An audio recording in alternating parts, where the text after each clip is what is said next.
Good morning and welcome to the Osasu Show. On this week's episode of the show, we will be looking at what the young people in the ruling party, the All Progressive Congress, have been able to achieve by getting involved in the affairs of the party. Our guest on the show today led a pressure group, the concerned APC stakeholders, otherwise referred to as the APC Rebirth Group, to re-energize the internal affairs of the party. The Progressive Youth Movement was formed and it became the self-appointed factional chairman of the party's caretaker Extraordinary Convention Planning Committee, CECPC. Prince Mustafa Monaudu. North to South Africa,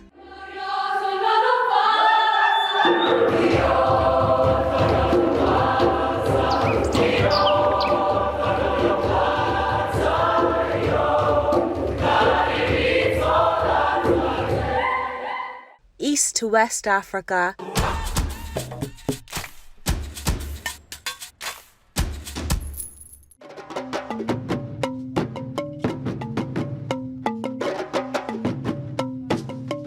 TOS TV Network is your digital-first Pan-African news network, bringing you news from across the continent. Visit our website www.tostvnetwork.com and follow us on social media at TOS TV Network on Instagram, Facebook, and Twitter.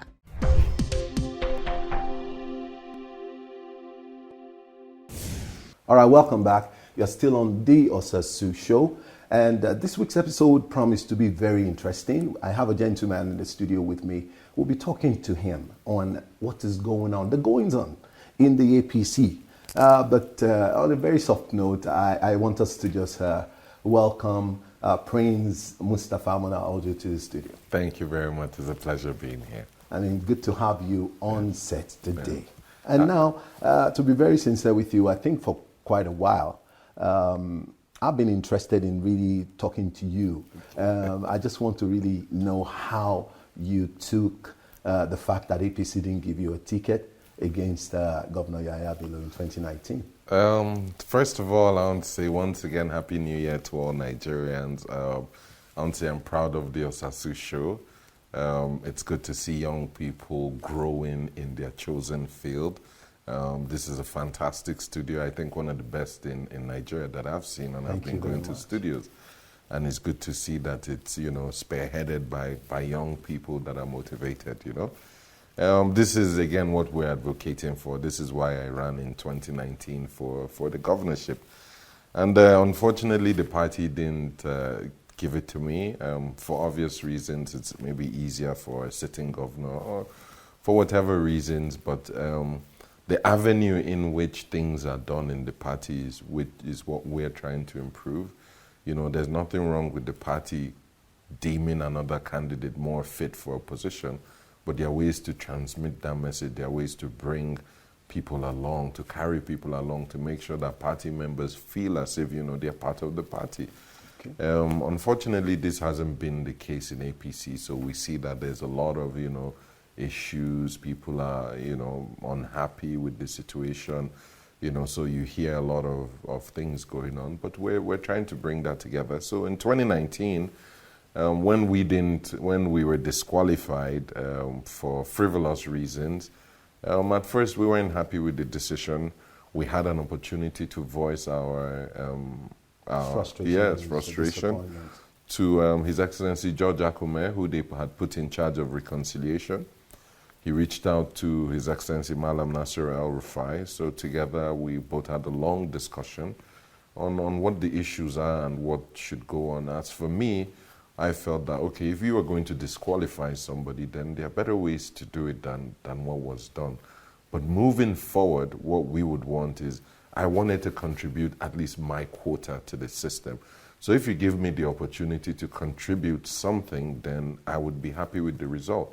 So when they asked me what I wanted, I indicated that there's a road between Itobe and Ajokuta in Kogi State, which is the worst road in Nigeria. So I said that is what I wanted personally as compensation. If the APC government can do that road, I'm not in office, I'm not in any position, but if they do that and I'm the architect of that, then at least I can hold my head high and say I'm supporting my party because they listen. So when His Excellency El-Rufai promised to do that road, I said that wasn't good enough. He must come with me, leave Lokoja, let's get on that road, which is almost 2 hours away. He should experience it, see what the people of Kogi State and every single Nigerian going to the east, the southeast, experiences when they are going there. It's a 2-kilometer road, which should take maybe 2-3 minutes to pass, but it took 2-3 hours, you know. There was robbery, kidnapping there. So when we went, even his convoy, one of the cars broke down. So as we went and came back, he knew that there was a real problem. But today I'm proud to say that that road has been done. Has been fixed. Yes, it has been fixed. All right, great. Yes. What have you been doing since 2019 that you, that all of this happened? I have an entrepreneurial background, so my field has always been technology and real estate. So I went back to my field. So right now I'm a car maker. I want to say I'm proud to say I'm the first Nigerian electric vehicle maker. So we have 4 different types of electric vehicle. We have our normal cars, which we've named after Nigerian titles, our vehicles. So we have the Adoja, then we have the Olori, we have the Igwe, and we have a 4th one which we'll unveil shortly. But yeah, these are what we do. So our vehicles, we have a regular one, we have a Keke Napep kind of version, which has doors, it has ACs and solar panels, so all powered through electricity. So they're, like I said, electric vehicles. So that's what we've been doing on the one side, and on the other side, real estate and philanthropy. We've built some clinics for mothers who don't have places to deliver, because the rate of child mortality is very, very high in Nigeria. So we wanted to at least contribute our quota in Kogi State. So we built a clinic for women, pregnant women and children to get nutrition. So we've done several things in terms of philanthropy. In terms of the party, we were responsible for registering almost 10 million young members in the APC in this recently concluded membership drive. So out of the 42 million registered APC voters, we were responsible for almost a quarter of that, about 9.2 million to be precise. All right, that's a lot, a very huge achievements there, and I believe that young people in Nigeria, when given the opportunity, or if given the opportunity, can go the extra mile. Absolutely. Now let's talk about the APC. Now the APC is the ruling party. Yes. I think to a very large extent between 2015 and now, there's been a lot of comments, negative as it were, on the activities of the party. A lot of things they probably promised before coming in 2015 has not been done. I know there was a time you also felt there is something wrong with the idea of the not too young to run. And so, but you're a young person and you're still in the party. And recently, it was more like, I don't want to say an attempt to hijack the party, but it was more like a drive by young people just wanting the right things to be done. All of these put together, and you are still a very strong member of the party. What message are you trying to send? I'm trying to send a simple message. APC is the only party where young stakeholders can get up and say there's a problem, we challenge our leaders, and then we come out with the result. What we've done with the progressive youth movement, which is one of the strongest youth movements in the country today, was to challenge our leaders. We had the CCPC that was put in place to carry out a function and given a 6-month mandate, but after 18 months, the mandate was still not fulfilled. So we felt as young members, we're not sending the right message as a party. No consequences, no nothing. It shows that if you fail to achieve something, there's nothing, you're okay with that. An excuse is good enough. So for young people who have suffered and sacrificed for the party, we felt that shouldn't be the case. So we came together and said we no longer recognize the CCPC. We named our own CCPC. We declared February for our convention date. Not just declared February for our convention, we declared February 26th for our convention, and this happened November last year. But you see, with all the internal wranglings that have gone on, just a few days ago, the leadership of the party declared February 26th as convention date. It shows that young people, if you only believe in yourself, if you believe you can achieve something, and you genuinely set your mind to it, you will most certainly achieve this. This is what Nigerians are seeing. Yes, when the APC came into power, we promised many things. We said we were going to deliver many things. Most of those we've been unable to deliver. That's the truth. Some of this is based on not knowing the real scenario, situation of things. Some of it has been our fault. Some of it has also been the fault of, the chaos and decay that was on ground before we came on board. And then in another, scenario that really ruined things for us was that we got infiltrated by a lot of PDP members. People who were staunch PDP members. No, but Prince, you said infiltrated. Yes, sir. But I thought the campaign or moving from one party to the other, it's been seen as an advantage to the ruling party APC. Sometimes it's an advantage, sometimes it's a disadvantage. You can see there are some people who have come into the APC that we're not particularly proud of. People like Fani Kayode, to be honest, has spent his whole time, insulting the APC and insulting our president. Now, all of a sudden, he's an APC member. There's nothing wrong with that. But when he comes on board, he should go to the back of the queue. You shouldn't come on board and be given a position of authority immediately. That's very wrong, especially when you come without a position of authority. This has destroyed the party to a certain extent. I'll give you a practical example. This CECPC that was created was to lead the party. The chairman selected was His Excellency Mai Malam Buni. That's the number one position in the party. Number two position is the secretary, and it was given to Senator John Akpan Udo Dehe, who is a PDP man true and true. This man was a PDP senator from 1999 to 2003, and from 2007 to 2008 was a PDP Minister of State for this same FCT. So this gentleman has had PDP in his heart all through. Now, he came into the party right before the 2019 general election. He fought against us in the 2014-2015 election. He came into the party, and we didn't even see his membership card. Claims he came into the party because when we were running around in 2018-2019, that's when he started showing up. So today, after 2 years of him being in the party, he has occupied the second most powerful position for a further 2 years. This is detrimental to the party. Now you see, as he came on as secretary, refused to conduct the convention, refused to do many things. He has seen money like he has never seen in his life before. Now he wants to use the party to run for governor of Akwa Ibom State. So by holding the party down, meanwhile, his brother has gone to PDP in the same Akwa Ibom to take over the party. Are you insinuating that your party is probably not sensitive enough to understand the fact that when people decamp from one party into another party, they could actually be maybe planted to come and destabilize the party? Absolutely, because you see, we hadn't all together. We don't hold regular meetings constantly. We don't interact constantly. There's no way, there's no metrics of measuring people when they come in. There's no way to know, okay, what value is this person adding that, those that were here before are not adding.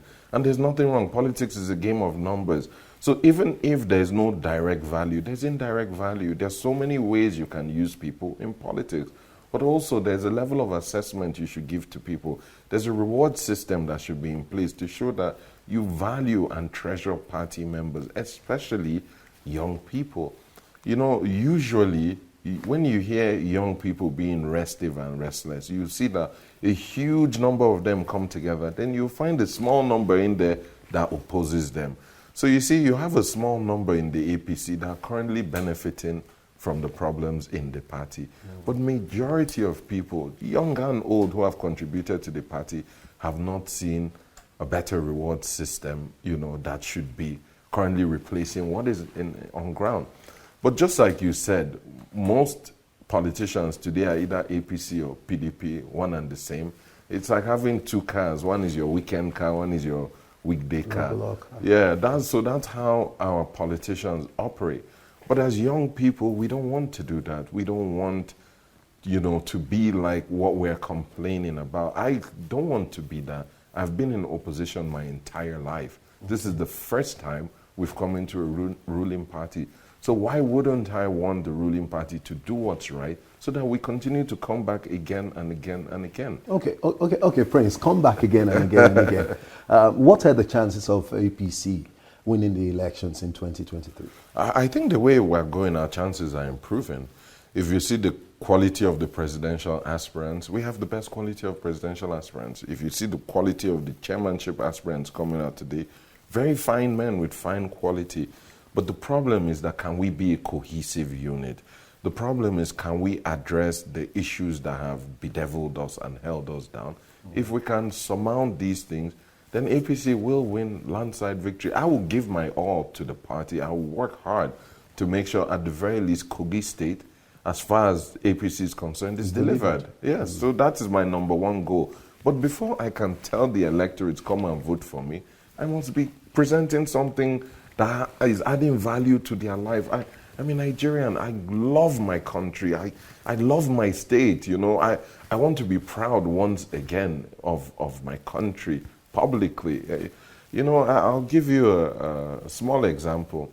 I was in university in Scotland, in Glasgow, and I had my classmates sitting in front of me. Used to say, "Oh, wow, Nigerian prince, you know, wow." They used to be so, it seemed like a mystic thing, you know, that was nice. My classmate that was sitting in front of me today, do you know who he is? He's the UAE ambassador to Nigeria, representing his president. If you see our governors, our ministers, our president run around him today because he represents the UAE, they run around him. But this is my classmate. But also you say we're still too young for anything. You see, you look at the ambassadors representing Nigeria, look at their age group. Even one of the ambassadors, or a few of them, died in office out of old age. Well, they were very old, but I don't know if it's out of old age, to be honest. But my point is, Nigeria has so many fine talents, so many young, boisterous, you know, hard-working individuals that believe in the country. Okay. And a lot of us are in the APC, so APC, bring us on board. Okay. Now we have a lot of APC members, strong members of the APC who are already declaring interest for the elections in 2023. Yeah. Many of them, I don't think there's anyone amongst them, aside from maybe David Umahi of Ebonyi State, who is a bit maybe on the young, quite young side. I don't know if your state governor, Governor Yaya Bello, has declared, openly declared for 2023. Yes, exactly. So do you think there's any hope of a young person in APC becoming the next president of Nigeria? To be honest, if you ask me, you know, just like I had mentioned earlier, the reason I'm not running for chairmanship of the APC is because I believe that it requires, you know, a slightly more experienced hand. I will not say far more experienced, but slightly more experienced. Likewise, leadership of Nigeria has a lot of dynamics and dimensions. Yes, it can be led by a young person. Yes, there should be young people. But I don't think that age alone should be the final criteria for selection of leadership. And as for us, the progressive youth movement, and as for me personally, we would align with any of these leaders who has a plan for young people now. Okay. We don't want a plan for young people in 2023 when they come in. There are positions in the NWC coming up. As young people, we've stated out of the 27 positions, we want 12. And the 12 positions we want are the deputy positions, the vice positions. In fact, You don't think that's ambitious? No. 12 of 27? They are deputy positions. We want to understudy our leaders, you know. Okay. We feel that there's no proper form of transition. There's no mentorship. Our leaders are acting in silos and leaving the rest of the young population out of it. It doesn't work. For a country to be sustainable, for a country to have a 50, 100, 200-year plan, you need everybody on board. They need to take us along. We need to do the work, and they need to take the credit for the work. That's how leadership works. They take all the credit. If you see Sheikh Mohammed bin Rashid, he's not doing anything at all. He's just taking all the credit for all the work. But he has appointed young, virulent, vibrant people, just like my classmate, His Excellency Fad at Tafak. All right. On a final note from me, I just want to find out, do you think the PDP has actually given APC a very strong opposition since 2015 to date? And then the road path into 2023 elections? To be honest, I think the PDP did harm to themselves by themselves. That's why in 2015 they were replaced. If Nigerians don't care about the APC, they will not even talk about the APC because they know that APC is finished. Mm-hmm. But the fact that they are crying about the APC, the fact that they are saying this wasn't what was expected, then there's some love. Can we salvage that love is the question. And the only way we can do that is by our actions. For example, when we were fighting our leaders because there was no convention, we as young people decided February 26th convention date, nothing is going to change. Today, our leaders have picked February 26th. Exactly, they've aligned. So Nigerians have seen all over the place, everybody is commenting, wow, we thought young people couldn't achieve anything.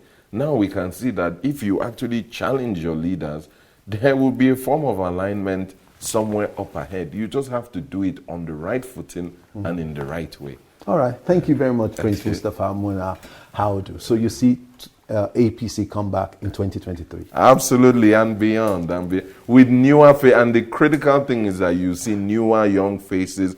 Hopefully you see faces like my own, faces like others coming into leadership positions, changing things for Nigerians, people with the love of the country at heart. Thank you so much for coming Thank you very much. onto the Osasu Show. Yeah. We appreciate it. Great to be here. Thank you very much for having me. And that is it on today's episode of the Osasu Show. You can follow us on social media at TOSTV Network, at Osasu Igbenedion, Instagram, Facebook, and Twitter. Join us again next week, same place, same time, and bye for now. North to South Africa,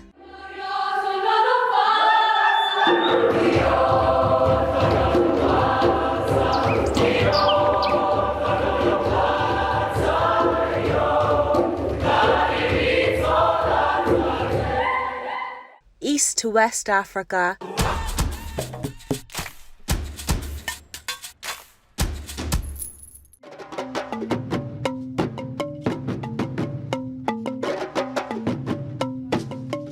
TOSTV Network is your digital-first Pan-African news network, bringing you news from across the continent. Visit our website www.tostvnetwork.com and follow us on social media at TOSTV Network on Instagram, Facebook, and Twitter.